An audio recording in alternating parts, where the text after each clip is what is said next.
અમેરિકામાં અભ્યાસ કરતા ભારતીય અને અન્ય ઇન્ટરનેશનલ વિદ્યાર્થીઓ માટે હવે મહત્વની અને ઘણીવાર ગેરસમજ ઊભી કરતી બાબત ફરી ચર્ચામાં આવી હોય તેવું લાગી રહ્યું છે. ઘણા વિદ્યાર્થીઓ એવું માને છે કે કંપની તરફથી જોબ ઓફર લેટર મળતા જ સેલેરી પેકેજ નક્કી થતા જ અથવા HR તરફથી ઈમેલ મળતા જ તેઓ તરત કામ શરૂ કરી શકે છે. પરંતુ ઇમિગ્રેશન નિયમોની વાસ્તવિકતા કંઈક અલગ જ દેખાઈ રહી છે. અમેરિકામાં કાયદેસર રીતે કામ શરૂ કરવા માટે માત્ર જોબ ઓફર પૂરતી નથી, પરંતુ યોગ્ય વર્ક ઓથોરાઇઝેશન અને ખાસ કરીને EAD એટલે કે એમ્પ્લોયમેન્ટ બેઝ ઓથોરાઇઝેશન ડોક્યુમેન્ટ હોવું અત્યંત જરૂરી છે. F1 વિઝા સ્ટેટસ પર રહેલા વિદ્યાર્થીઓ માટે વર્ક ઓથોરાઇઝેશનના નિયમો ખૂબ જ કડક ગણાય છે અને કોઈ પણ પ્રકારની રોજગારી આપમેળે માન્ય માનવામાં આવતી નથી. માત્ર મૌખિક મંજૂરી, ઓફર, ઈમેલ અથવા તો HR દ્વારા મળેલી જે કન્ફર્મેશનના આધારે કામ શરૂ કરવું ઇમિગ્રેશન કાયદા હેઠળ ગંભીર ભૂલ બની શકે છે. અમેરિકાની ઇમિગ્રેશન સિસ્ટમમાં અંતિમ અને કાયદેસર પુરાવા તરીકે USCIS દ્વારા આપવામાં આવેલ ઓફિશિયલ વર્ક ઓથોરાઇઝેશન દસ્તાવેજને જ માન્યતા આપવામાં આવે છે. એટલે કે જો વિદ્યાર્થી પાસે માન્ય EAD ન હોય અથવા તેની અસરકારક તારીખ શરૂ ન થઈ હોય તો કામ શરૂ કરવું જોખમી તેની માટે બની શકે છે.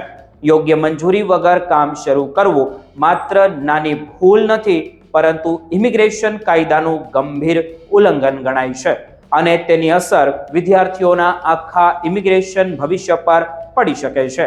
આવી અનઓથોરાઇઝ્ડ રોજગારીના કારણે ભવિષ્યમાં visa renewal, status extension, change of status અથવા લાંબા ગાળાની ઇમિગ્રેશન પ્રક્રિયામાં મુશ્કેલીઓ ઊભી થઈ શકે છે. કેટલીક પરિસ્થિતિઓમાં અરજી રિજેક્ટ થવાની શક્યતાઓ પણ વધી શકે છે. ખાસ કરીને 2026 દરમિયાન વધતી ઇમિગ્રેશન જે કઈ દસ્તાવેજોની કડક તપાસ હોય તેમને ધ્યાનમાં લેતા વિદ્યાર્થીઓ માટે સાવચેતી વધુને વધુ જરૂરી બની ગઈ છે. નિષ્ણાંતો હવે શું સલાહ આપી રહ્યા છે તે જાણીએ.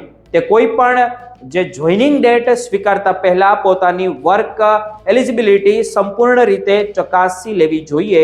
જોબ ઓફર પર જે પણ દર્શાવેલી જોઈનિંગ ડેટ અથવા તો EAD અથવા તો અન્ય વર્ક ઓથોરાઇઝેશનની જે સ્ટાર્ટ ડેટ એકબીજા સાથે મેળ ખાતી હોવી જોઈએ. જો EAD કાર્ડની અસરકારક તારીખ હજુ ભવિષ્યમાં હોય તો અને વિદ્યાર્થી તે પહેલા કામ શરૂ કરે તો તે ભવિષ્ય માટે ગંભીર કાનૂની જોખમ તેની માટે ઊભું થઈ શકે છે. બીજી તરફ અમેરિકામાં એમ્પ્લોયર્સ માટે પણ નિયમો એટલા જ કડક બની ગયા છે. દરેક કંપનીએ I-9 એમ્પ્લોયમેન્ટ વેરિફિકેશન પ્રોસેસ અનુસરવી ફરજિયાત હોય છે, જેમાં કર્મચારી પાસે કાયદેસર રીતે કામ કરવાની મંજૂરી છે કે નહીં તેની તપાસ કરવામાં આવે છે. જો વિદ્યાર્થીઓનું ઓથોરાઇઝેશન પેન્ડિંગ, અધૂરું અથવા તો એક્સપાયર થયેલું હોય તો કંપનીઓ જે ઓનબોર્ડિંગ પ્રક્રિયામાં સાવચેતી રાખે છે અને ઘણી વખત છેલ્લી ઘડીએ વિલંબ અથવા તો અટકાવ પણ જોવા મળી શકે છે. આવી સ્થિતિમાં વિદ્યાર્થીઓએ ગભરાવાની જગ્યાએ યોગ્ય માર્ગદર્શન લેવું જોઈએ. જો એપ્લિકેશન યોગ્ય રીતે ફાઇલ કરવામાં આવી હોય તો વિદ્યાર્થીઓને પોતાના કેસનું સ્ટેટસ, પ્રોસેસિંગ અપડેટ અને ઓફિશિયલ નોટિસ જોવાનો સંપૂર્ણ અધિકાર મળે છે કે તેમને હોય છે. કોઈ પણ ગૂંચવણ ઊભી થાય ત્યારે યુનિવર્સિટીના DSO એટલે કે જે ડેઝિગ્નેટેડ સ્કૂલ ઓફિશિયલ અથવા તો અધિકૃત ઇમિગ્રેશન એડવાઇઝર સાથે સંપર્ક કરી સ્પષ્ટતા મેળવવી વધુ સુરક્ષિત ગણાય છે. સાથે જ કેટલીક બાબતો એવી પણ છે જ્યાં ખાસ સાવચેતી રાખવી જરૂરી છે.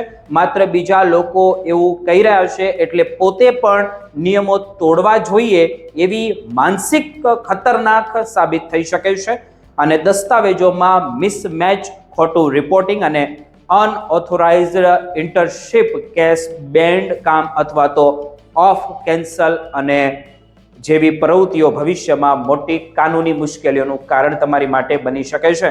અંતે સૌથી મહત્વની વાત આપણે કરીએ તો એ છે કે અમેરિકાના ઇમિગ્રેશન કાયદા હેઠળ જોબ ઓફર મળી જવી અને કાયદેસર રીતે કામ શરૂ કરવાની પરમિશન મળવી આ બંને સંપૂર્ણપણે અલગ બાબતો છે. તે તમારે ધ્યાનમાં રાખવી ખૂબ જરૂરી છે. તેથી વિદ્યાર્થીઓએ ઉતાવળમાં નિર્ણય લેવાની જગ્યાએ માત્ર ઓફિશિયલ દસ્તાવેજો અને કાયદેસર મંજૂરીના આધારે જ આગળ વધવું જોઈએ, કારણ કે આજની નાની બેદરકારી આવતીકાલની મોટી ઇમિગ્રેશન સિસ્ટમની અંદર તે જોખમમાં ફેરવાઈ શકે છે.